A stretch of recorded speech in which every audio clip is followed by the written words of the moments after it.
Hey, Sunshine Buckaroos, how the heck are you? So, the other day, my wife and I just need to get out, need to get away. So, we just took a drive without a destination in mind, to be honest with you, but we ended up in Northwest Arkansas, Rogers, Bentonville area, Springdale, Fayetteville. It's all about, between 2 to 3 hours from top to bottom. But anyway, ended up stopping at Orthodox Farmhouse Brewery in Fayetteville, sort of. uh, there's been a few breweries that I've been to that were way out there. Piney River is one of them. Hungry Hollow in Cassville, but this one, holy crap! this uh, it's not the end of the world, but you can see it from there. But anyways, Orthodox Farmhouse Brewery. This one really impressed me for a lot of reasons. One, the beer was insanely good. But the other part was just the customer service was wow. The space was incredible. But they reminded me a lot of Banter where I work because I walked in there and not knowing anybody, and the owner started talking to me. We were looking at the menu, and then folks coming in said, "Hi, hello, hey, you've never been here before."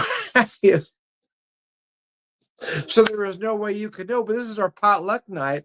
And I said, well, I feel bad not bringing anything. He said, no, you're welcome, help. And I felt that it was just like Banter, right? When we do the potluck night, we don't have a scheduled night like they do, but when we do the potlucks, we invite everybody to take part. And that's exactly what they did over there. It just reminded me a lot of what we do there, except they had this great outdoor area that was just crazy. Anyways, the first one I'm having here is from Orthodox Farmhouse Brewery. It's called their U Pick. Apparently, it changes periodically, but this one is strawberry, where they use local Arkansas strawberries, local produce, whatever they're using.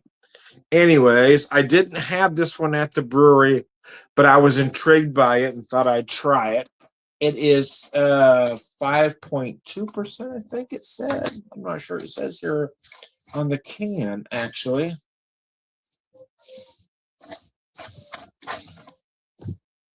Anyway, look at that color, though. That is bright, clean.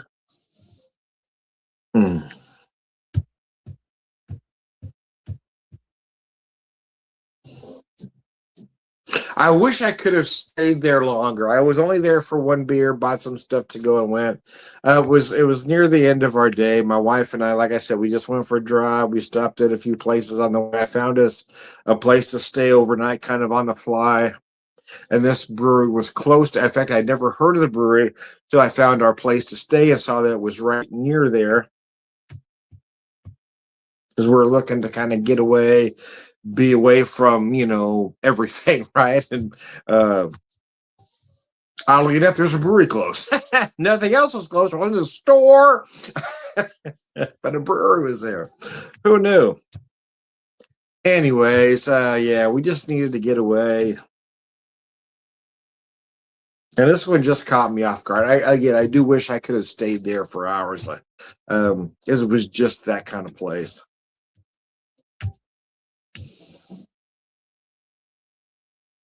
The strawberry on the nose here is crazy. Look how that pours, though, right? Look at that head on there. That is just a beautiful beer. Now, the beer I had there was their Belgian Dark.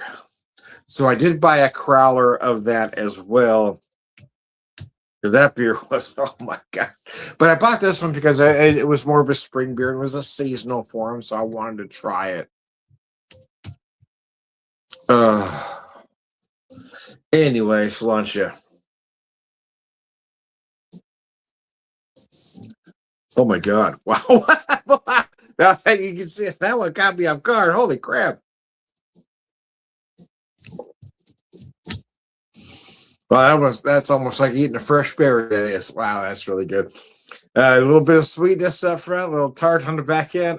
Good golly, those folks. The funny thing is, I didn't know the owner personally.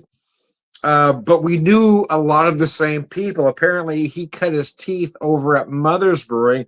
It seems bizarre to me that we didn't know each other because we knew all of the same people, right? We knew Brian, we knew Kyle, we knew so many folks. Oh yes, I was their first head brewer over there. He says, "How did we not know each other?"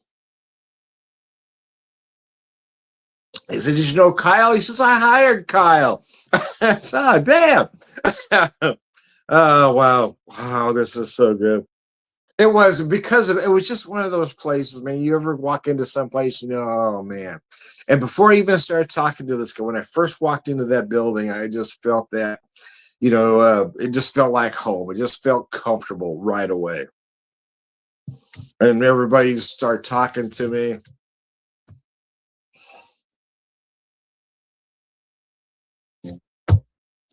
If you ever get a chance to get to Orthodox Farmhouse Brewing, and like I said, I'm going to be honest with you, it's not close to anything. It's not. I mean, you got to want to be there. It's like Piney River or the old Hungry Hollow, which is no longer in business. But I mean, it's a destination brewery. You got to want to be out there. But man, that place is so awesome. I cannot speak more highly of the place. In all honesty, it was just a great experience all around. Whoops, trying to see something. Let me do it.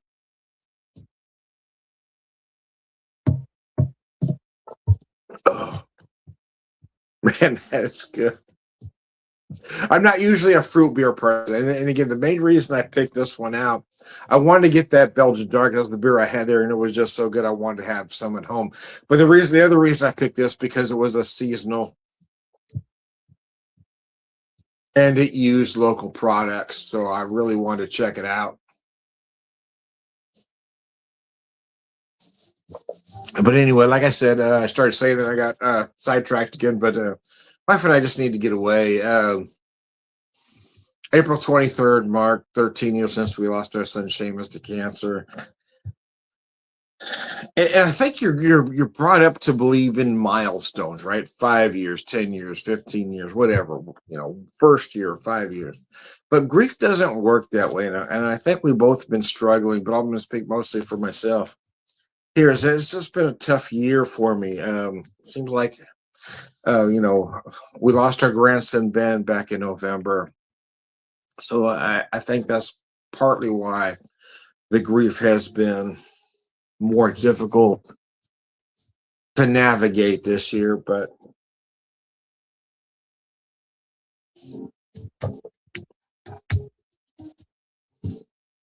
again, there isn't a manual, right? This is how grief works. There are people that want to tell you, but I'm going to tell you my experience. So I'm not going to say it's this way for everybody because I think that's what everybody wants to tell you. I'm going to tell you how it works for me, and then you can tell me if it applies to you or not.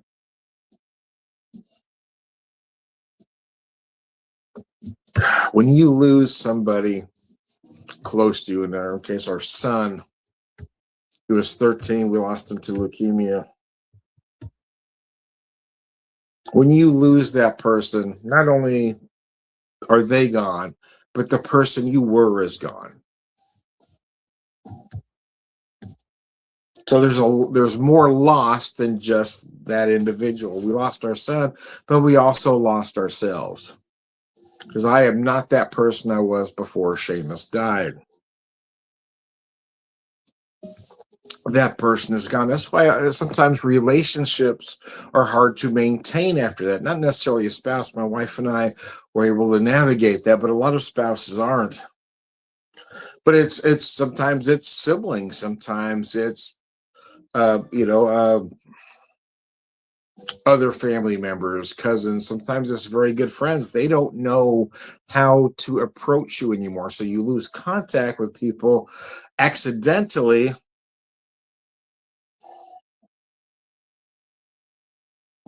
Or people no longer know how to approach you because, again, you're not that person anymore. They want to remember you like you were, but you're not that individual anymore. not only have you lost your, in our case, our son, but we lose ourselves because I'm not that person I was before Seamus died. And sometimes friends, even family members, um, sometimes siblings, cousins, aunts, uncles, whatever, nieces, nephews, those folks no longer know how to approach you because they want to deal with you how they did before, but that person no longer exists.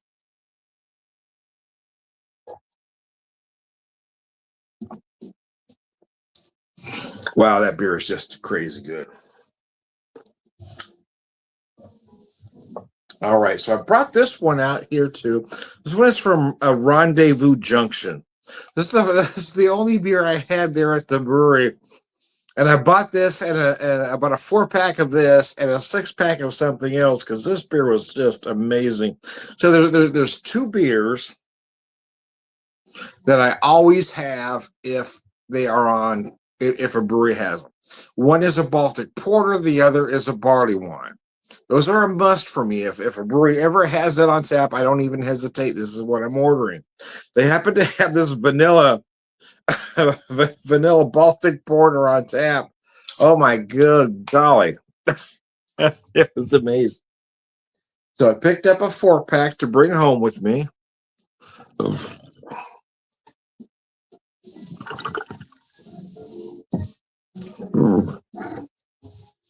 And as you can see, I bought their glass as well. Rendezvous Junction, Rogers, Arkansas. They were very nice. And again, a nice place. Kind of it looks like to be an industrial park. But their brewery, their tap room area is very comfortable. They have a nice patio area as well.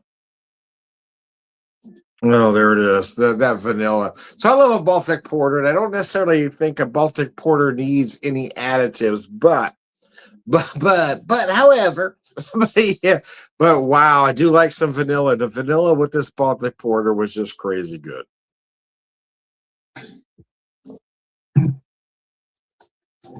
Now, why is a Baltic Porter different from your typical porter? Well, if it's made true to style, a Baltic Porter will typically use, oh gosh, a lager yeast. So even though you've got that porter-like quality, you've got that clean, dry, lager-like finish. And wow, this beer is just crazy. I love me some vanilla, but I am a purist. So if I'm thinking, why would you put the vanilla in there? But then I'm taking a drink of this, going, oh, now I know why. This beer is so good.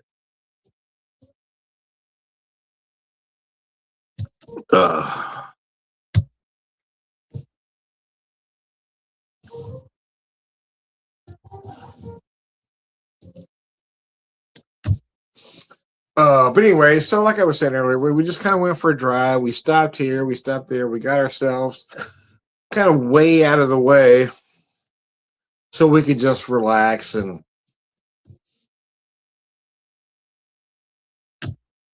it was a really nice little spot. And I had a spa and a hot tub and everything. And by the time we got to where we were going, we were so tired we didn't even take advantage of it.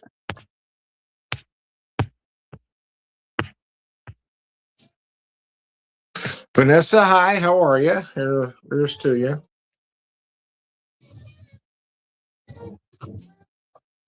Oh, mercy.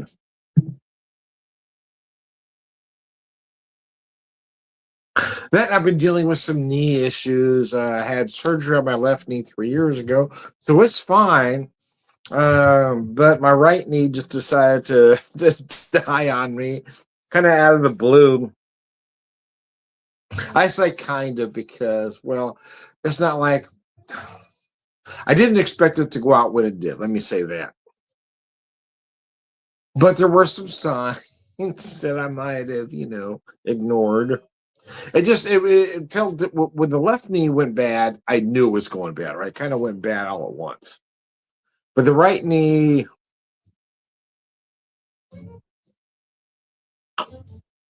Just kind of hit me when I wasn't paying attention, I guess. I knew that left knee was going. I just knew. And I put it off surgery for 5 years until I just couldn't put it off anymore. But this one is hurting more right away than the left knee did, I guess. And that's the part that's worrying me, is the amount of pain I have in the left, or had in the right knee. I didn't have in the left knee until about 3-4 years in. And this one just started going out on me, and the pain is almost, instantaneous. It's just, wow, why does that hurt so bad right now? So anyway, I don't know. I'm going to have to do something, I guess. Just wasn't ready for it to go out when it did. I was hoping for another couple years.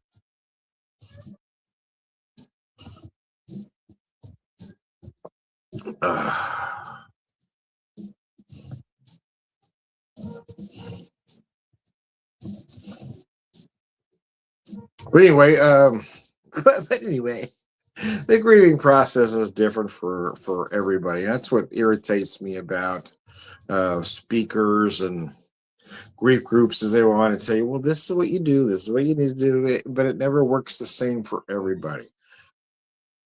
I'm just telling you how it affects me, and if it pertains to you, and if what I say might help you, that's awesome. But that's how I felt at the time. I was really irritated. If I'm being honest, when we lost Seamus, I felt like a lot of family members, a lot of close friends pulled away from me and didn't give me the support that I thought that they would. And it wasn't so much that they weren't supporting me, is that they just didn't know how to relate to me anymore, because I wasn't the person they remember. It's not so much that they were mourning the loss of Seamus as well.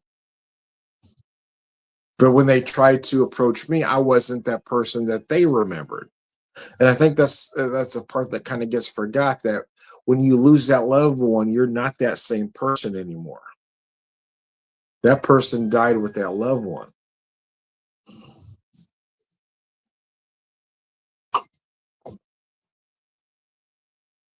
And I had to intentionally cut off some relatives, because I had a cousin in that just wanted to remember me back when I was 18, right? Or 21. Well, this is what you did. This is how you are. So no, this is what you remember, but I'm not that.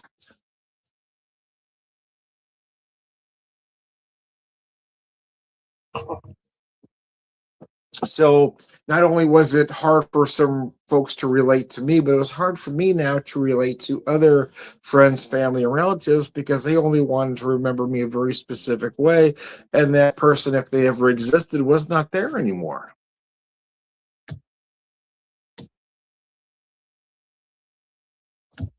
And I feel at 60 now, 60, that seems bizarre, right? I feel like my dad at 60 was different than I am at 60, being that very early incarnation of Gen X. Because we're not boomers,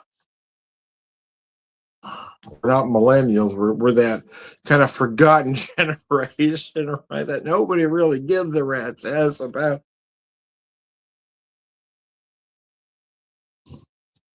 But being that very first year myself, a lot of folks tend to lump me in with boomers. Well, you're kind of boomer like, Tom. Well, no, I'm not. Well, you get angry. I do get angry, but I'm not boomer angry. I'm Gen X angry.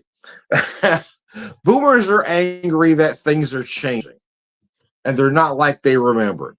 Gen X angry, we're angry that people aren't smarter. We're angry that there is still racism, homophobia, and transphobia. That's why I'm angry. Boomers are angry that other people exist. And that's the difference between boomer angry and Gen X angry.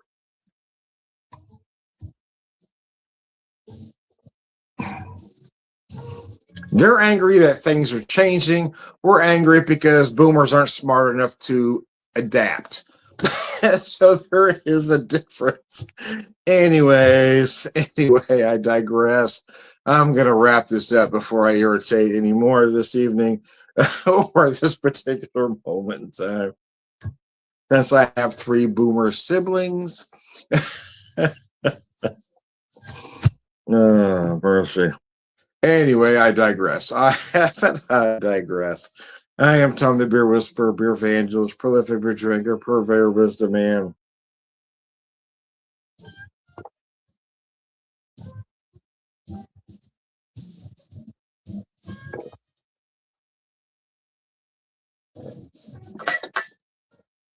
All around good guy, Sláinte.